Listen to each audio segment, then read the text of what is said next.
Okay. All right, we had some technical difficulties. Thank you, Marquette, for helping us get started. Tina Cardarelli is normally the one who hosts and does the intro. She's not able to be on the call today.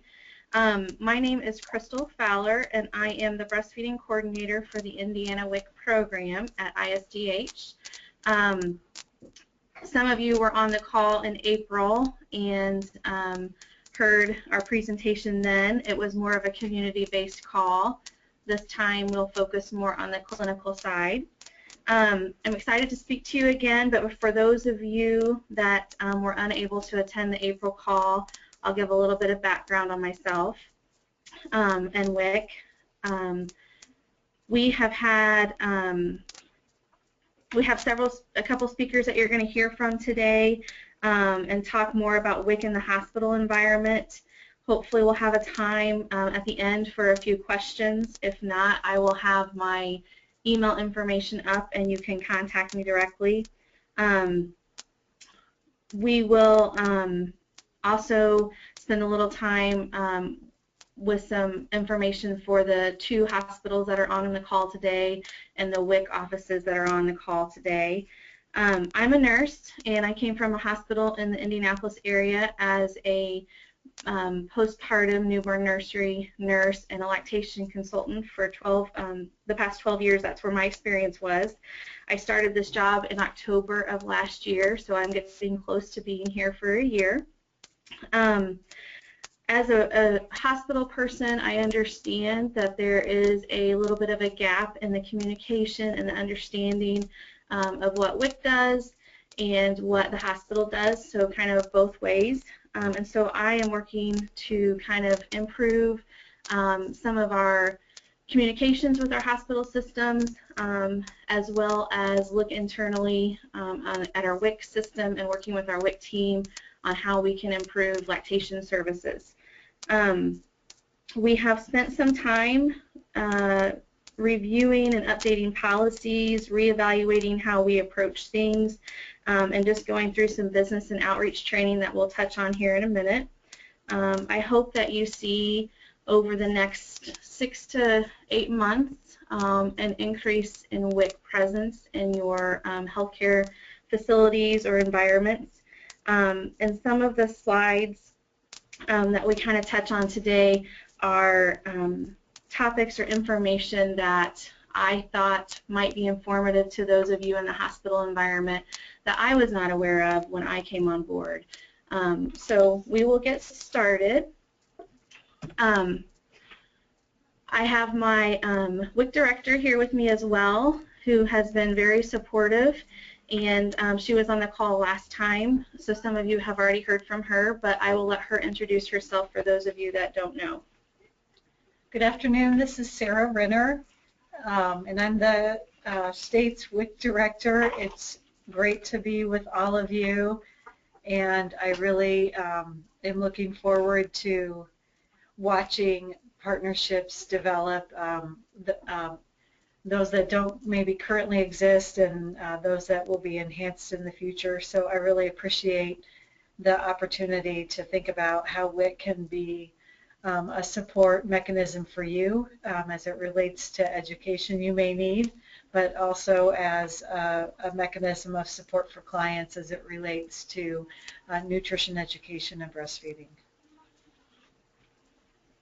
Okay, so just a little background on WIC again. WIC started over 40 years ago, and it is funded and guided by the USDA. We have 40 agencies now, serving over 130 clinic sites. Our target population are infants, pregnant women, breastfeeding women, and postpartum women up to 6 months. 50% of our clients we do see are children. So we see families for a long period of time, and we offer different services. So a mom that comes in is going to get nutritious foods and education, and she's going to also get referrals to other resources in her environment, and she's going to get lactation support. Some of the things that have been going on within our WIC team throughout the state is our director has brought a business and outreach training to us, and so all of our coordinators and breastfeeding coordinators throughout the state at our local offices are going through a 6-month training. During this training, they are learning about communication skills, outreach plans, business plans, things that your typical dietitian and nurse do not really learn in school.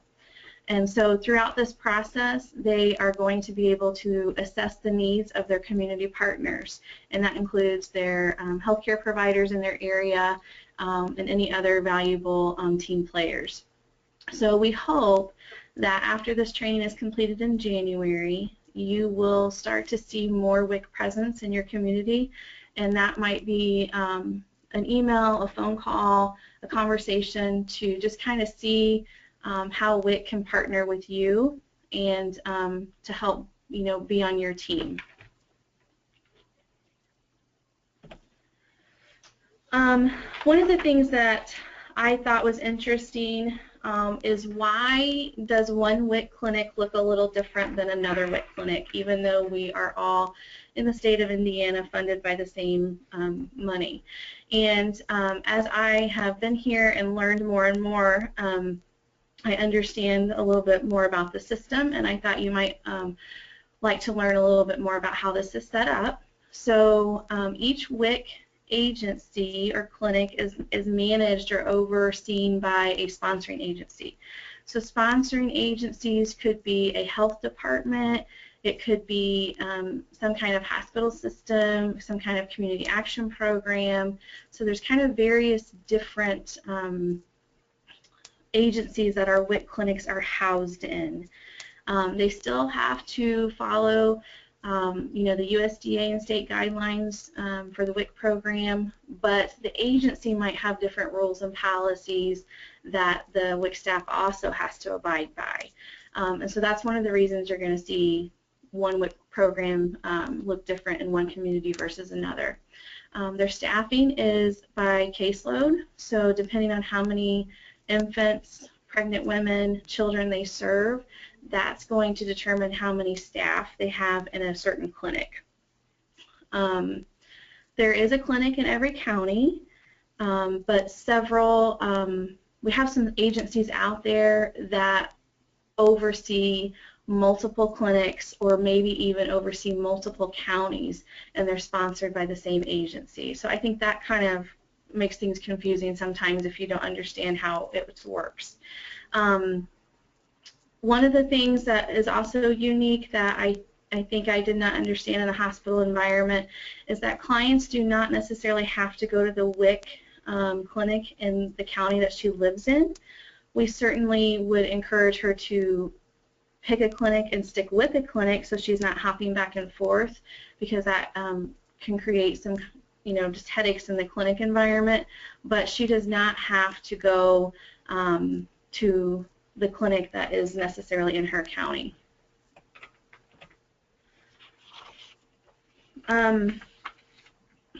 So again, we're funded by the USDA. Agency rules differ throughout the state, and so that could be considered a limitation. So this agency can do this, but that agency can't.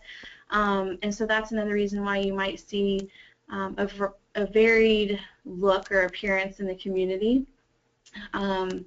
Staff hours, again, are based on caseload. So I kind of compare this to the hospital setting that you can have X number of nurses or X number of lactation consultants to a certain number of patients. And that's kind of similar to what we do in the WIC environment as well.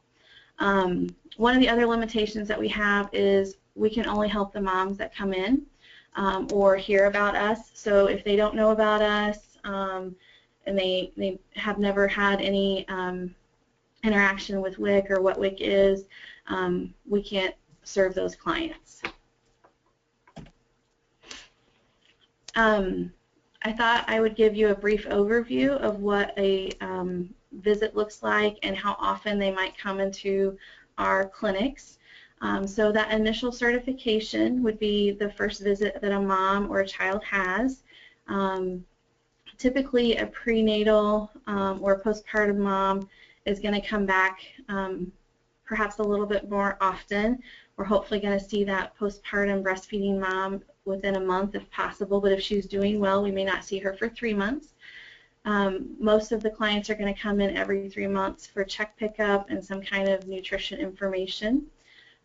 We will see them mid-year, and we'll also recertify them after delivery. So some of our moms get on the program in the prenatal period, and then they deliver, and then we call that a recertification. So we already have their information, but we just kind of have to revisit some of our paperwork stuff to get them recertified.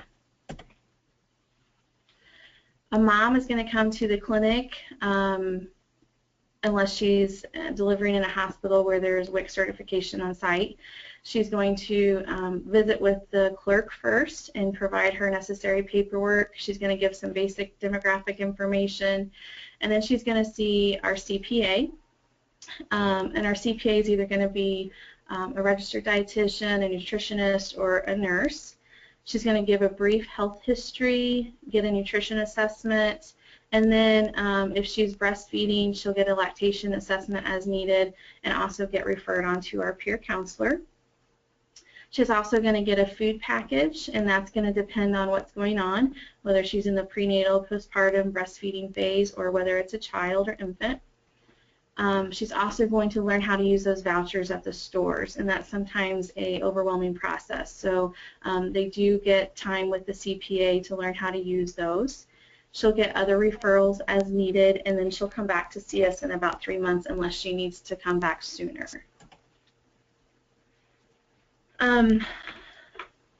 Our clients will receive lactation support, and you'll see that slightly varied at each agency or clinic depending on what the community need is.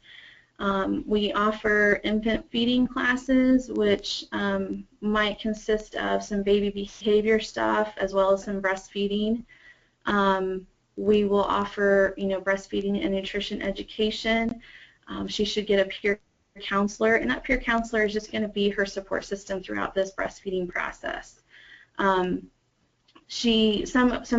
of our clinics have an IBCLC where she could have an actual lactation consultation, and she can get a weight check for her baby. And then we also, of course, have breast pumps that we offer depending on what she needs, whether she's separated from her baby because she's got a baby in the NICU, or she's going back to work or school. So there's a variety of reasons why we might be issuing a pump. So one of the things we want to touch on today and learn more about from a couple of our agencies that are currently doing some really good WIC and hospital collaboration is we just want to explain how we want to partner with our hospitals and how it can look different throughout the state. It doesn't have to look the same. It can be based on what the hospital is able to provide at the time and what resources are available. We are aware that hospital staff are limited on time and availability, and so we just want to offer up some different ways that we might be able to partner in further collaboration. So some of our clinics already have some things going with some hospitals, and those include meeting with maybe the hospital social worker or the hospital lactation on a routine basis. Some of them meet monthly. We currently have some WIC staff that are serving on some baby-friendly task force in the state, and so they come to those meetings and attend when appropriate. We also currently have some hospital systems that are doing hospital certifications and have been for a long time. We will be expanding that in the future, so in the next probably 6 to 8 months you may see increased hospital certifications. Either in your hospital they are already doing them, we're expanding some of those, but we're also getting into some hospital systems that we've never been before. So we're really excited about that, and we think that that's a great opportunity for the staff to learn about WIC, for the WIC staff to learn about the hospital, but also a great resource for the clients to not have to leave the hospital and go to the WIC clinic for certification. We have peer counselors in some hospitals, and we'll hear about that here in a minute. We have a referral form that can be used by hospital systems if they want to use it, and it's basically just a way to communicate that you've seen a client that you think is WIC eligible or would benefit from WIC, and you write down a little bit of information, and then a staff member comes and picks up the forms weekly, or some of our hospitals even fax them to our clinics.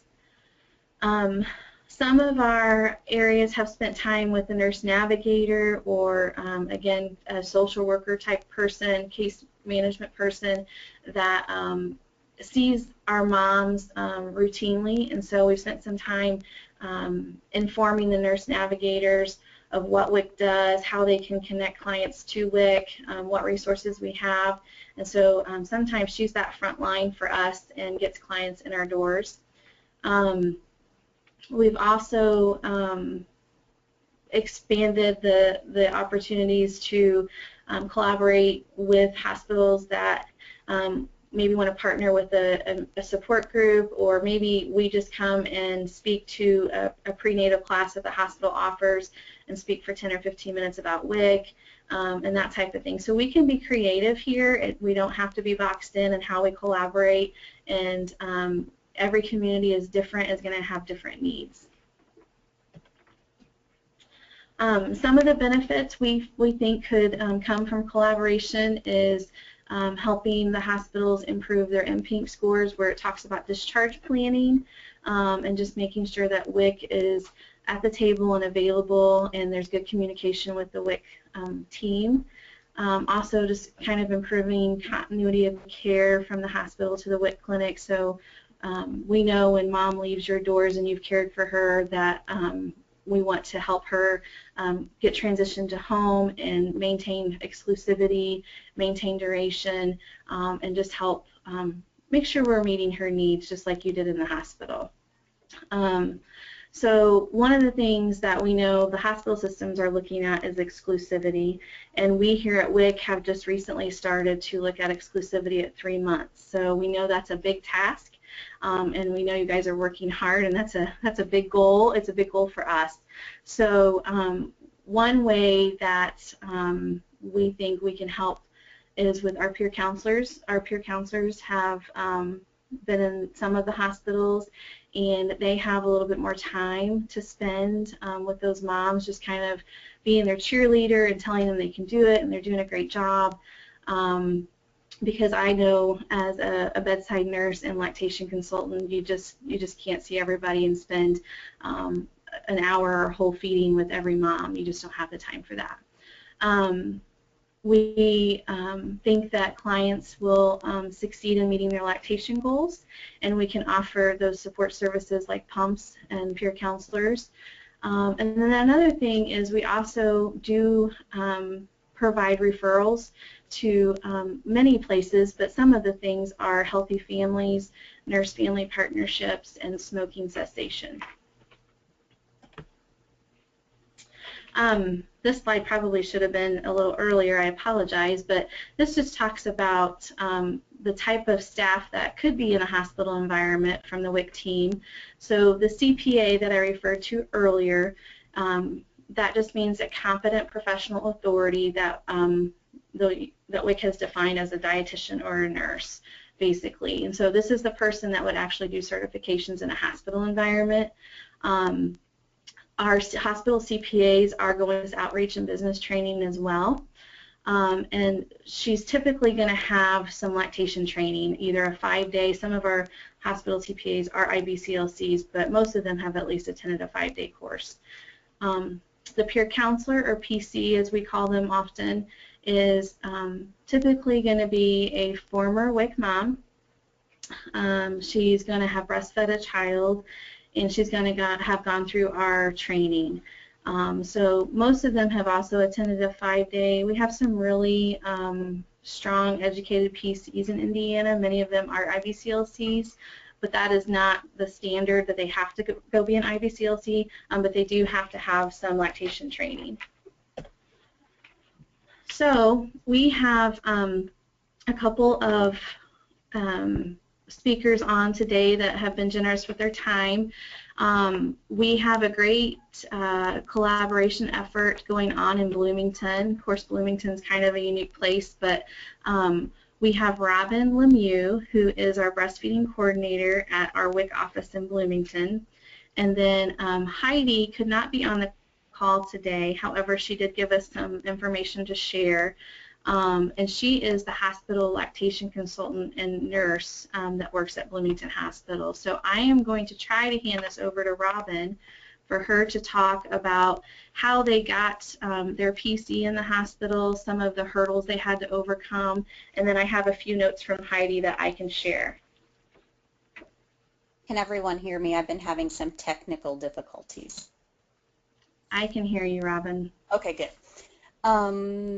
To start, I'm just going to say I'm Robin Lemieux. I'm a registered dietitian and I'm an IBCLC. I've worked for WIC for about 13 years now, but in the role as the breastfeeding coordinator for about a year and a half. The first thing I want to say is our funding got a little creative. We had a new coordinator at the time, and she didn't feel comfortable writing the grant request to get the funding through our agency, so we partnered Hillary, the coordinator up at Morgan County.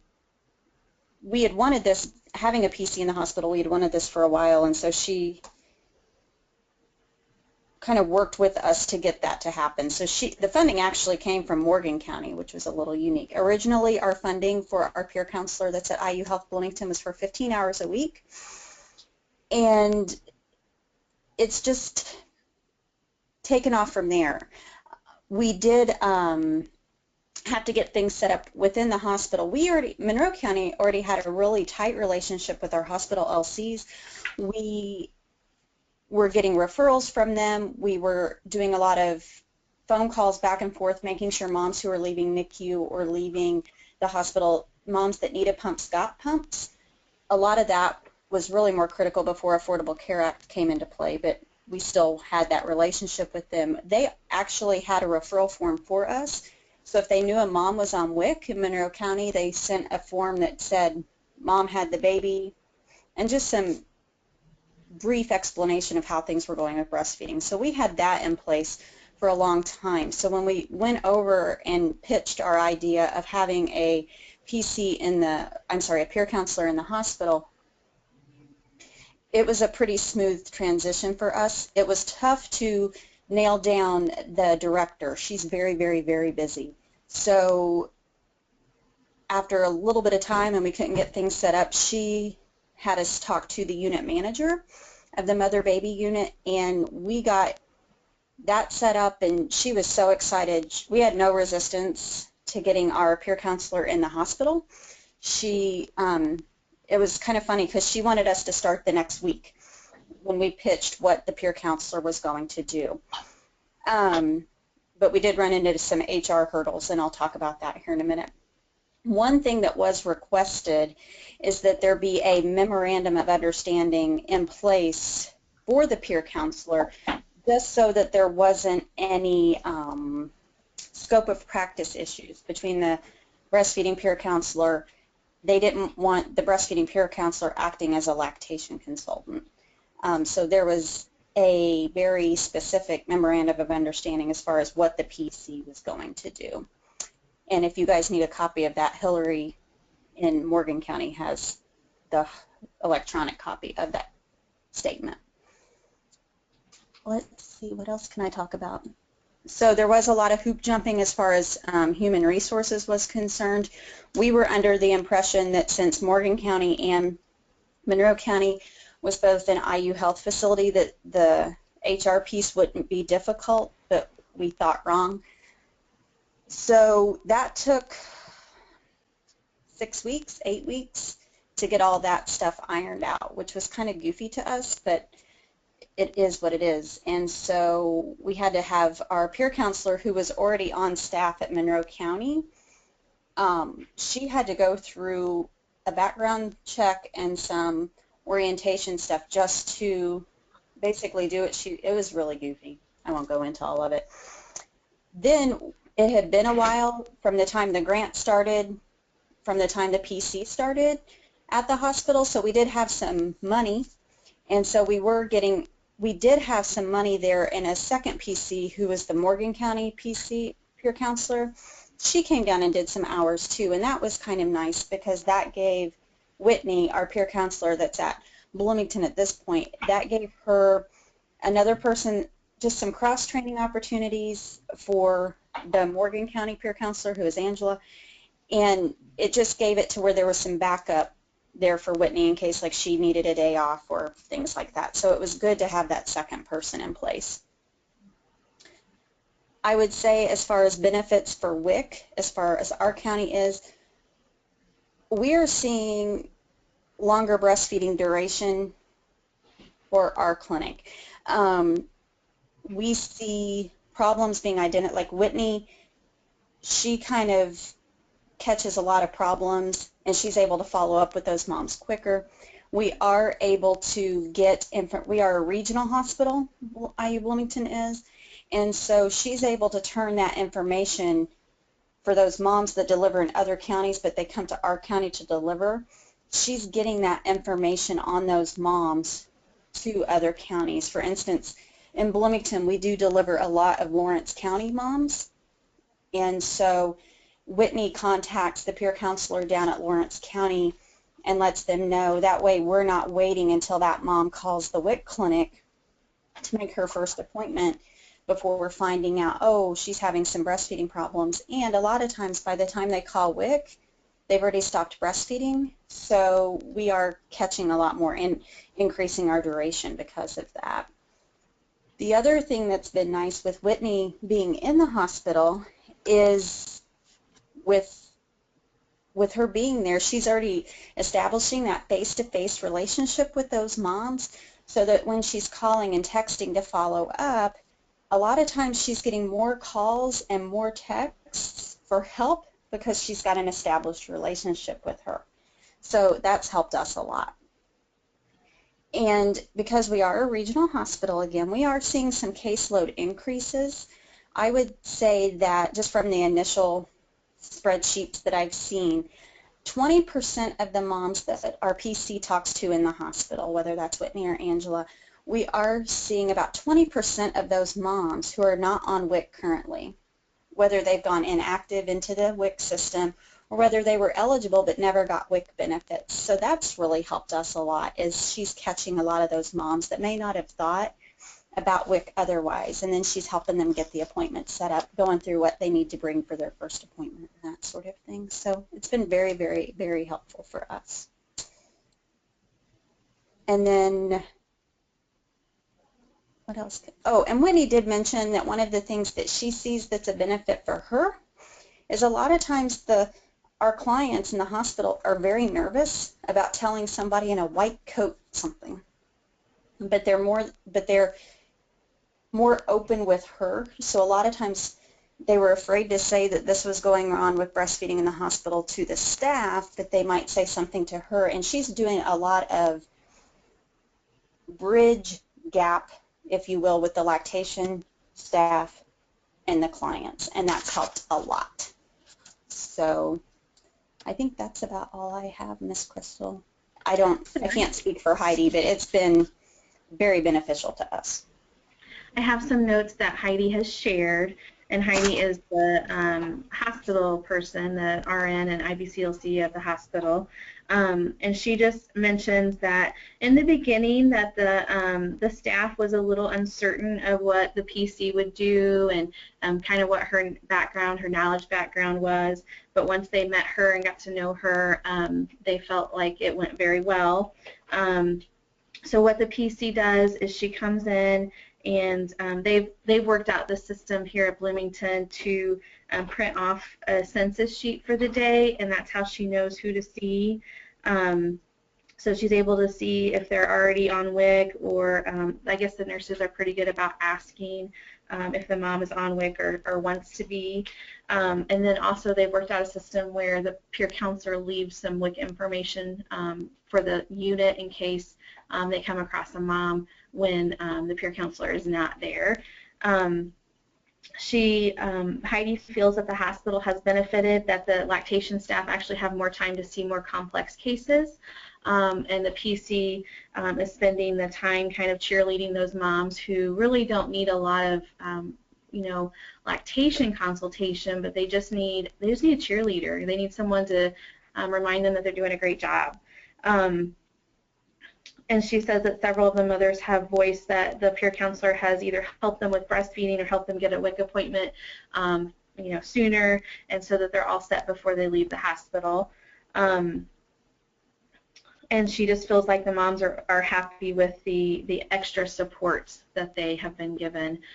So it looks like it's working out really well. I know our peer counselor is working hard and perhaps has more moms than we thought she would be seeing, but it's going very well for the hospital staff to be able to spend more time with the more complicated cases, and for our peer counselor to get the moms their WIC appointments and get the lactation support after they go home. Okay. So next we're going to move up to the northern part of the state. You'll see in green here on the map, we have Brianne Yoder, who works for Neighborhood Health Clinics, and you'll see Neighborhood Health Clinics covers 3 counties, Allen, DeKalb, and I'm missing the last one, and I can't see that small. I'm sure she can tell us. But and we also have Angela, or Angie Russ, on the phone, who is the prenatal supervisor birth planner for Parkview Women's, and she'll share with you kind of her perspective. And I also think Noble County, that's it. I also want to say that she just took her IBCLC and is waiting for the results, and we just wish her the best on that. So I'm going to turn it over to Brianne. I hope we can hear you. Hey, Crystal, can you guys hear me okay? Barely. Okay, I'll turn it up. That's a little bit better. Okay. Better. Good afternoon, everybody. Like Crystal said, my name is Brianne. I'm the WIC Nutrition Coordinator here at Neighborhood Health. You'll have to bear with me. I've been in this position since May, so I'm fairly new. I have been with WIC prior to this for about 5 years. So I actually started out as a CPA, and in 2011, I was a CPA that started at Regional Medical. Angie and I might be able to give you a little bit of a different perspective on this. I believe, and Angie can speak on this, that we were both in different positions when this started, and we have moved up and kind of worked through it since then. But like I said, we started with CPAs at Parkview in 2011, so we've been doing this for quite some time, I think. We go to Parkview Regional right now, and then we also see moms and babies at Parkview Rangelia. We also do 3 days a week at St. Joe Hospital, and we've been doing that for about 2 years as well. I think the biggest thing that we found in sense of barriers and things like that was just a lack of education. We really had to partner with the hospital staff and the nurses to let them know what WIC was and what we did. We had a really different experience from Robin at IU Health. We didn't really have a relationship with Parkview, and so we were kind of jumping in cold feet and trying to make that partnership, early on and things like that. In doing so, we didn't start out with a peer counselor at the hospital. It was strictly a CPA, like I said myself. It was a little scary. You're walking into a new environment. The nurses are busy. Everyone's busy. We found that we partnered a lot with Healthy Families. When we go in, we actually have a consent form that's right with Healthy Families, and our moms just sign that consent form, and they consent to be seen by the CPA and the peer counselor for WIC, and they can either consent to see Healthy Families with that consent form as well. And then the nursing staff just leaves that in a folder at the nurses station, and our CPA picks that up with the peer counselor, and they go ahead and see the moms according to that consent form if they want to be seen or not. The other thing we had to find was space. You really do have to have a place to sit and do some work, a laptop, a check printer, a document printer, and then some space for charting. And so that was another barrier that we kind of had to get through, was finding space and a hospital to give us an office is the big thing there. Other than that, the big thing we had to do was just partner and collaborate with the hospital staff.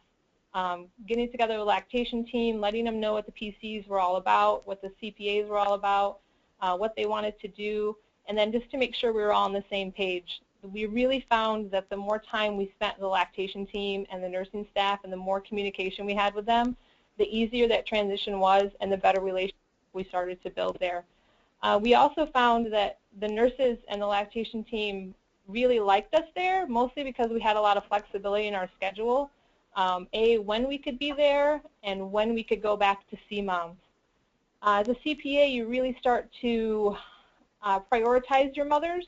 You want to make sure you're seeing your NICU moms first and kind of moving along from there. We try not to see our moms too soon after delivery. We want to allow them some time to rest, recover a little bit, get used to having a brand new little tiny human with them.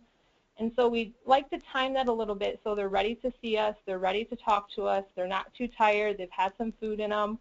And so we kind of go from there. And with that flexibility of our schedule, we were able to do that and work around the doctors seeing them, the nurses doing their weekly or their hourly checks and things like that. And so we actually found the lactation team enjoyed that part of us, I guess, because we could go back and we could see moms if they missed them. And that partnership allowed that. I think if that wasn't there and they didn't have the trust in our PCs after they started going, that wouldn't happen. I think I'll let Angie kind of talk a little bit and see if she has anything to throw in and then go from there. So Angie, are you here? Yep, I'm here. Can you hear me? Sure can. Alrighty. Hello, guys. Thank you for the wishes on the exam. I'm anxiously waiting. As you guys know, it takes forever to get results. This has been, I agree with Bree on a lot that she said. This has been a very beneficial agreement or participation on both sides. Nursing staff definitely loves having WIC available. I know that our patients love it. We have pretty much streamlined the process, which Bree went over, from initially obtaining consent to arranging for them to be seen in their rooms. They're able to go home with their first set of checks or whatever education or other materials they need. And I agree that we had education days. WIC would come and speak. I know Bree, in her previous role, and she stated I was also in a previous role at the time, we've kind of grown together through this, and we've got some really neat relationships between the hospital staff and WIC, and we've just found it to be very beneficial all around.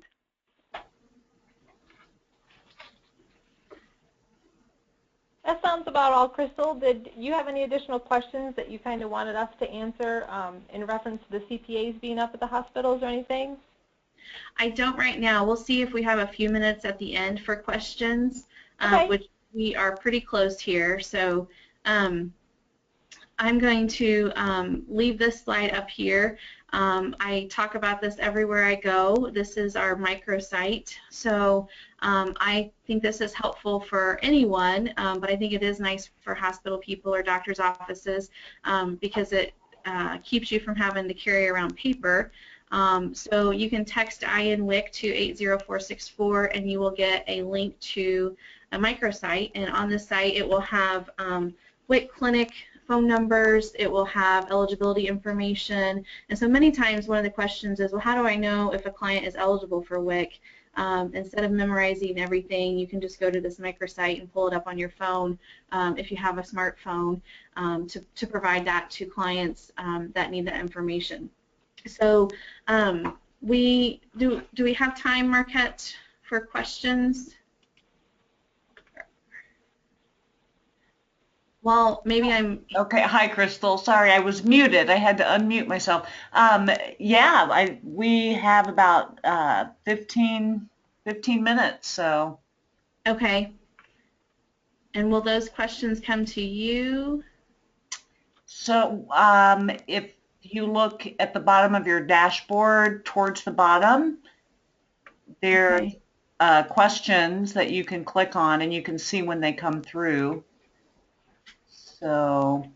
Okay, I see a question about can we get the information for the first webinar that we missed, And I think that's on IPN's website, but I am not sure. And also, can we have access to the slides for today's webinar? So I will send those to IPN, and then they will do their thing and post them to the website. Yep.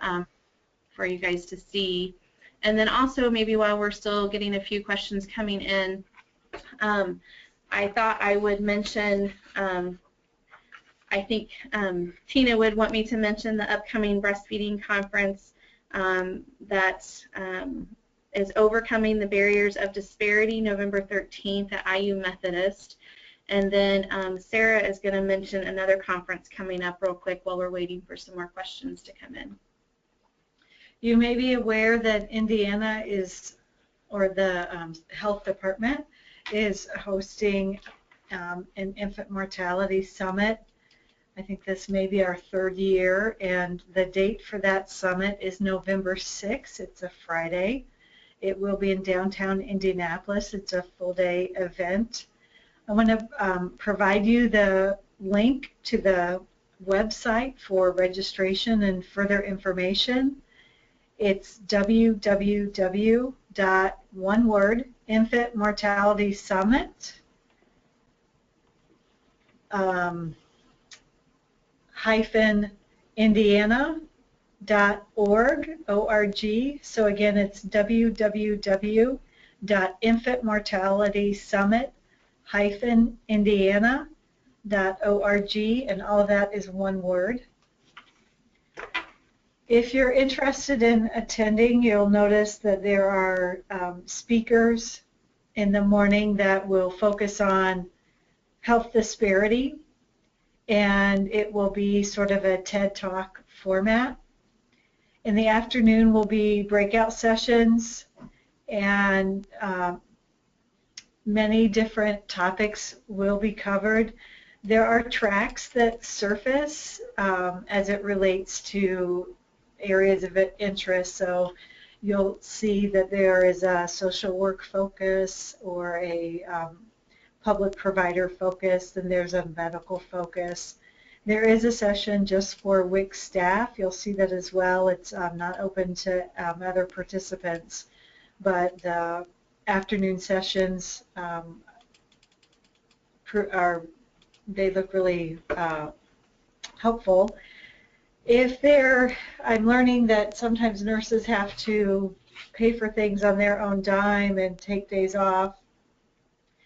If you plan on attending or want to attend this summit, but the registration fee of $50 is a process that's a burden to you or the hospital, if you could let Crystal know, then we'll try to figure out if there's a way we can be supportive of your registration. So again, it is a $50 fee. There's technically no way around that on the website. And if you'd like to go, and if that's going to be a challenge for your employer, just please let Crystal know, and we'll see what we can do about that. Okay, so there's a question, and I'm going to ask Angie and Brianne to address it, if you don't mind. Approximately how many participants did the hospital outreach staff see each day, and how long were the shifts? And then if you know the proportion of new enrollees to recertifications. It really depends on the day and how many moms are delivering. Can you guys hear me, I guess? Yes. Yes. Okay. We have days right now where my staff, they're scheduled up there all day, so a full 8-hour shift. There are days, I would say at least one day a week, they only see one person at Parkview North and they head back to the clinic. There are other days where they're there all day and they're seeing between 9 to 12 mom and babies. And generally, for us, we do see some moms out of other counties other than Allen County. We have seen some like from LaGrange County and things like that, but the majority of the moms we see are Allen County moms, so they would be coming back to our clinic or one of our other clinics that are under our umbrella. I would say new moms during a week, we're probably seeing at least 2 to 3 new moms that have never been on the program before or are have been terminated and not been on the program in the last year. The amount we see, a day is really dependent on how many moms, are there, or how many moms have delivered. Was there another part to that question?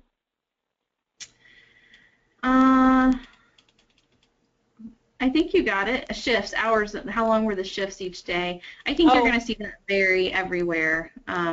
Typically about an 8-hour day though, right? Yeah, right. Our normal CPA that is up there is actually on maternity leave. Her normal hours are 7:30 to 4:30, and she does one long day to cover a late night. She does 7:30 to 10 or 7:30 to 6, and then she does a short day on Tuesdays. Her Tuesday is generally slow. She has a tendency to pick up, and she can see most of her moms Monday, Wednesday. She's actually back at the clinic on Thursdays, and she's full-time, a full 8 hours back on Friday. So she's there full hours Monday, Wednesday, Friday, and she's also there a half day Tuesday, and then she does clinic hours on Thursdays. But she does see both hospitals. She's Parkview North and Parkview Randalia, and we have a secondary CPA that does 3 days a week at St. Joe Hospital. Awesome, perfect.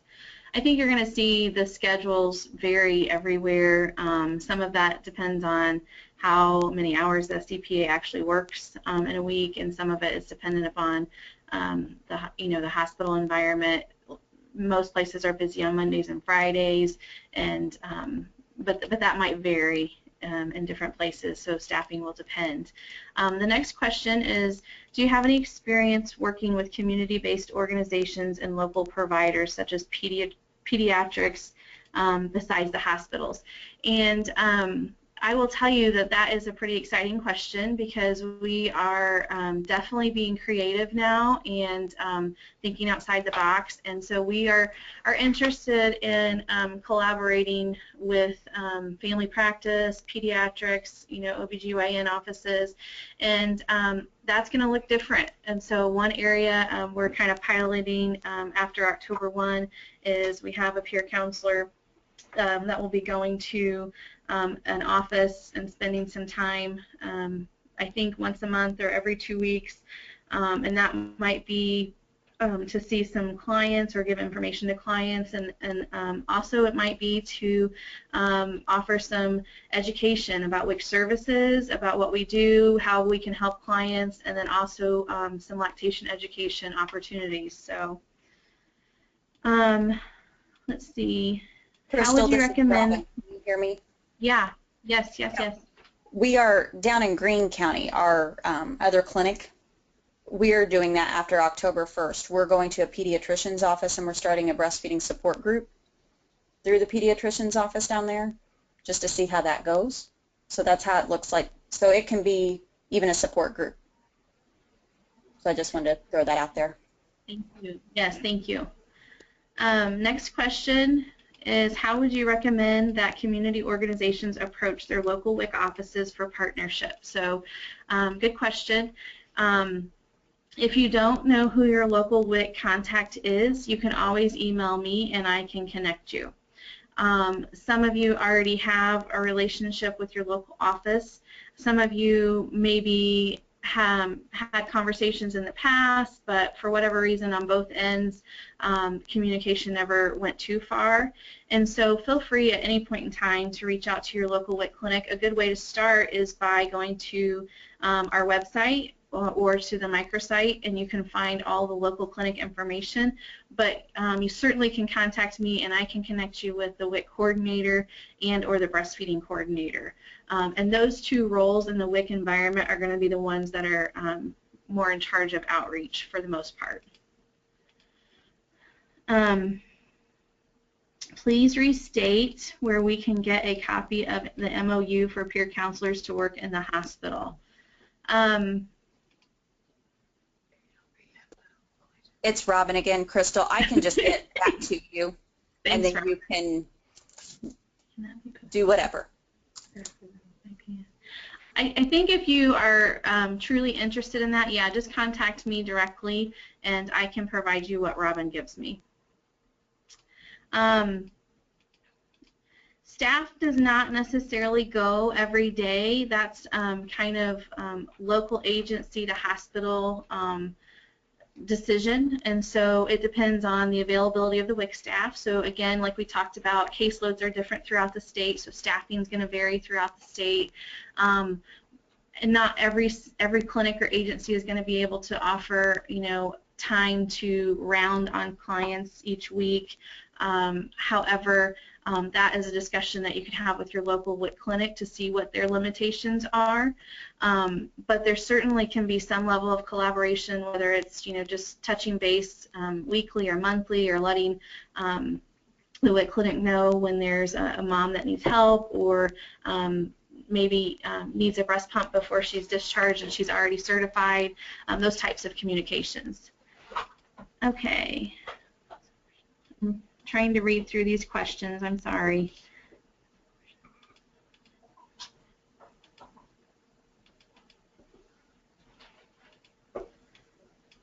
I'm not sure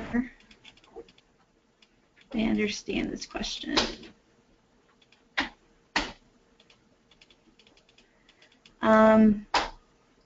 What is the proportion of hospital IVCLC staff to patient load and the level of hospitals? I don't feel I can answer that question. That would be a hospital staff person to answer, and I don't know if Angie would know that on her end for her hospital, but I think that's going to vary everywhere. This is Angie here.